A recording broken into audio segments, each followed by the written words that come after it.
చుక్కకూర కర్రీ ఎలా రెడీ చేయాలో చూద్దాము.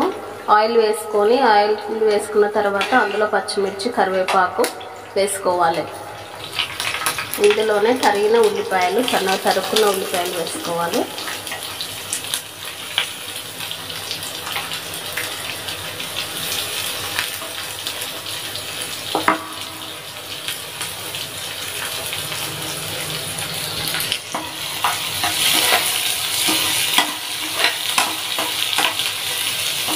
కొద్దిగా మగ్గేంత వరకు ఇలా వేయించుకోవాలి. కొద్దిగా సాల్ట్ వేసుకోవాలి.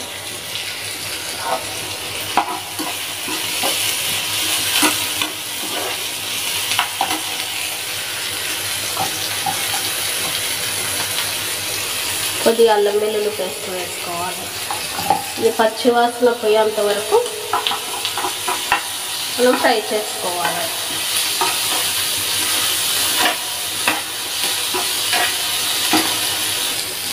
కొద్దిగా పసుపు వేసుకోవాలి.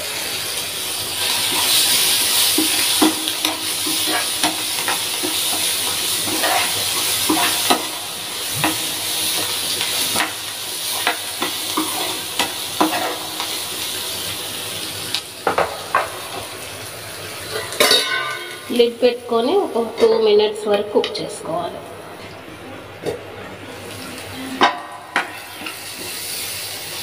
ఉల్లిపాయలు ఇలా కొద్దిగా మగ్గిన తర్వాత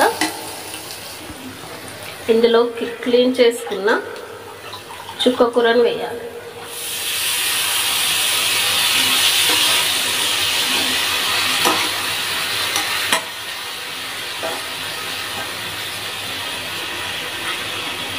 ఈ చుక్కకూర ఇలా చేయడం వల్ల చాలా టేస్టీగా ఉంటుంది. ఇది సేమ్ గోంగూర లాగా పుల్లగా, కారం కారంగా చాలా టేస్టీగా ఉంటుంది.